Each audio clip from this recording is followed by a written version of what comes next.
Good morning student. आज हम आओ हम पद से हट जाए इस कविता के बारे में चर्चा करेंगे। पिछले क्लास में हमने हरिवंश राय बच्चन जी का परिचय देखा है, जो इस कविता के कवि है।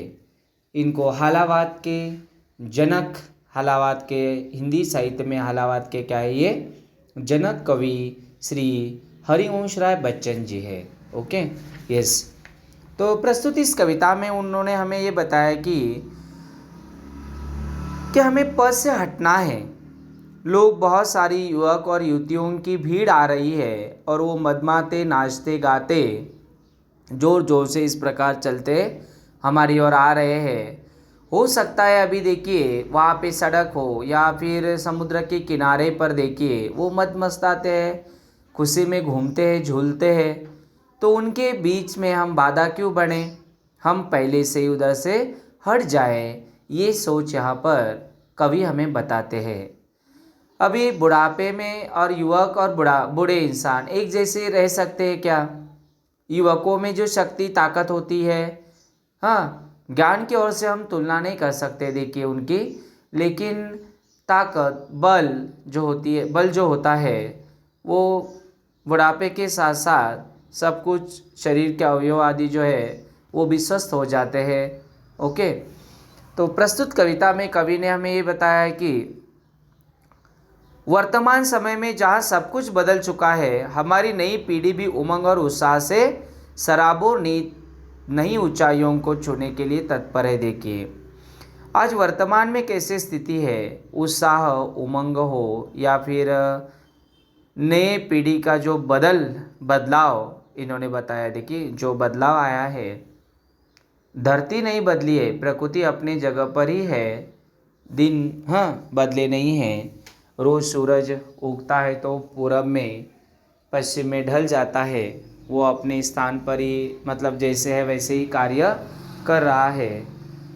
मनुष्यों की नए पीढ़ी की सोच बदली है और इसलिए उनको सब कुछ बदले जैसा लगता है। देखिए, और इस नई पीढ़ी में उत्साह, उमंग है। देखिए जब हम युवक होते हैं तब उत्साह उमंग से काम करते हैं। जैसे जैसे उम्र हमारी हो जाती है, काम करने की हमारा मतलब ढंग भी कैसे शिथिल होते चला जाता है। देखिए इस प्रकार से यहाँ पर कवि हमें बताते हैं। देखिए अपनी असफलताओं की करुण कथाओं को सुनाकर इन्होंने हमें हतोत्साहित किया है। देखिए इन्हें हतोत्साहित न करना, और फिर उन युवकों को हम अपनी कथाएं नहीं सुनाएंगे, उनको भी ठोकर खाने दो, उनको भी उनका जीवन जीने दो, या हम उनको अपनी कहानियाँ बताएंगे तो वो नाराज़ हो जाएंगे। हतोत्साहित मतलब दुखी होना, नाराज़ होना, हताश होना। ओके, इस प्रकार से वो करेंगे तो हम पद से ही हट जाते हैं। यौवन की उमंग से परिपूर्ण ये युवक और युवतियाँ उत्सव मनाने को व्याकुल है। देखिए इनकी आँखों में सपने हैं, वाणी में हर्ष और हृदय में अभिलाषाएं, इच्छाएं। वो दुनिया को जीतने की ताकत रखते हैं, शक्ति रखते हैं अपने आप में। तो हम उनको अवसर देंगे, उनके मुताबिक हम उनको रहने देंगे, ताकि कभी कभार उसमें से अच्छाइयाँ भी निकलती है। और ये बात जो है कवि कहते हैं। देखिए इनके आंखों में आदि ये होता है। देखिए इनकी खुशियों के क्षणों में हम दुख भरे बोल न बोले, नहीं आंसू बहाए। और फिर ऐसे उनके क्षण रहते हैं तो उनको हम लोग अपने जीवन के बारे में बताते हैं तो वो दुखी हो जाते हैं।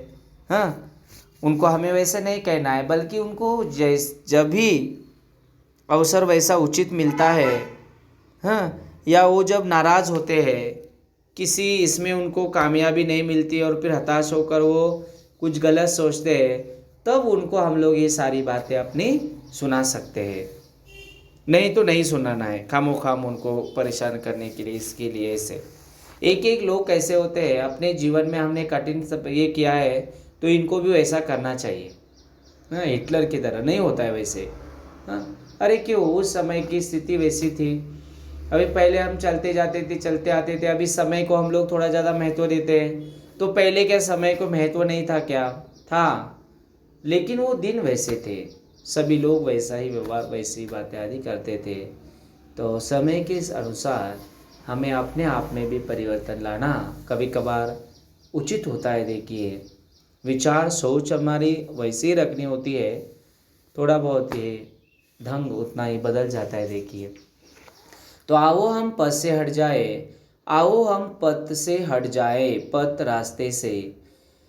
युवती और युवक मदमाते उत्सव आज मनाने आते, लिए नयन में स्वप्न, वचन में हर्ष, हृदय में अभिलाषाएं, आओ हम पथ से हट जाए। प्रस्तुत इस पंक्ति में कुल मिलाकर 3 पंक्तियां हैं।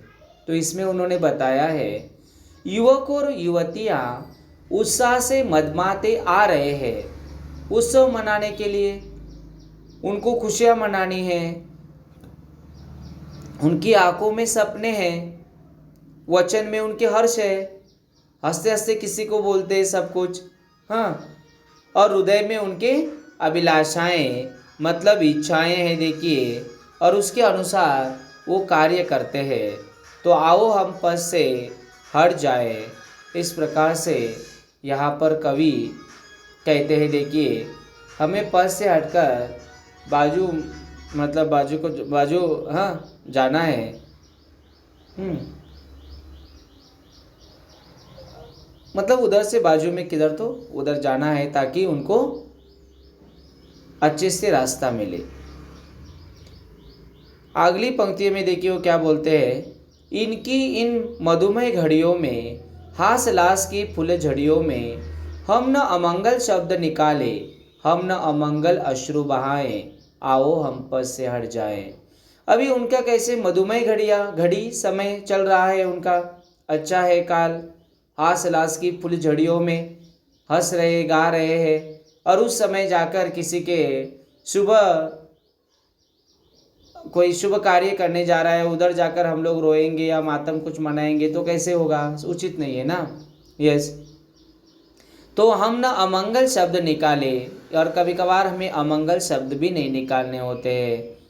किसी के खुशी के उधर जाते हैं तो उनको दर्द पहुंचाना या दुख देना ये उचित नहीं है। देखिए, हम न अमंगल अश्रु बहाए, आओ हम पथ से हट जाए, और इस प्रकार से हमें अमंगल अश्रु नहीं बहाने हैं कवि के अनुसार उन अश्रुओं को, क्योंकि इन्होंने हलावात को लेकर लिखा है। तो वहाँ पर इसी प्रकार के दुख दर्द समस्याओं से भरा हुआ लोगों को जीवन होता है।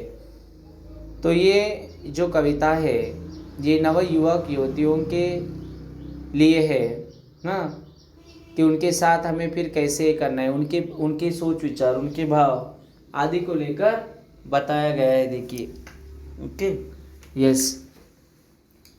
अंतिम इसमें वो क्या कहते हैं, देखिए अंतिम पंक्ति में, यदि इनका सुख सपना टूटे, अभी वो अपनी मंजिल तक जाना चाहते हैं, लेकिन कभी कभार जैसे हमारी चाह होती है वैसे ही इच्छा हमारी होती है, अभिलाषा उसी प्रकार से हमें मिलता नहीं है। बहुत मेहनत करने के बावजूद भी कभी कभार हमारे साथ ऐसा होता है। यदि इनका सुख सपना टूटे, काल इन्हें भी हमसा लूटे, धैर्य बंधाए इनके उस ऊर को, हम पथिकों की करुण कथाएं, आओ हम पथ से हट जाए। फिर उनमें धैर्य साहस बांधने के लिए, बंधाए रखने के लिए हमें अपने करुण कथाएं उनको भी सुनानी पड़ती है। अरे देखो बेटा, ये एक बार आपको ऐसे नहीं हुआ, हाँ, सक्सेस कामयाबी आपको, अभी आप वहाँ तक जाकर नहीं पहुँचे, अगली बार आपका होगा। हमारे वक्त भी ऐसा ही हुआ था, फिर हमने भी अपने जीवन में संघर्ष किया, तब उनको अब हमारी बातें क्या होगी, प्रेरणादायक होगी। यदि उनकी स्थिति वैसे है तो उनको हमें समझाना चाहिए। इस प्रकार ये कवि हरिवंश राय बच्चन जी कहते हैं। अन्यथा उनको अपने अनुसार जीने का, प्रस्तुत करने का आदि उनको समय हमें देना चाहिए। देखिए, ये बातें इस कविता से कही है, ज़्यादा उदाहरण हम नहीं देखेंगे। देखिए, तो आओ हम पथ से हट जाए, ये कविता यहाँ पर पूरी होती है। धन्यवाद।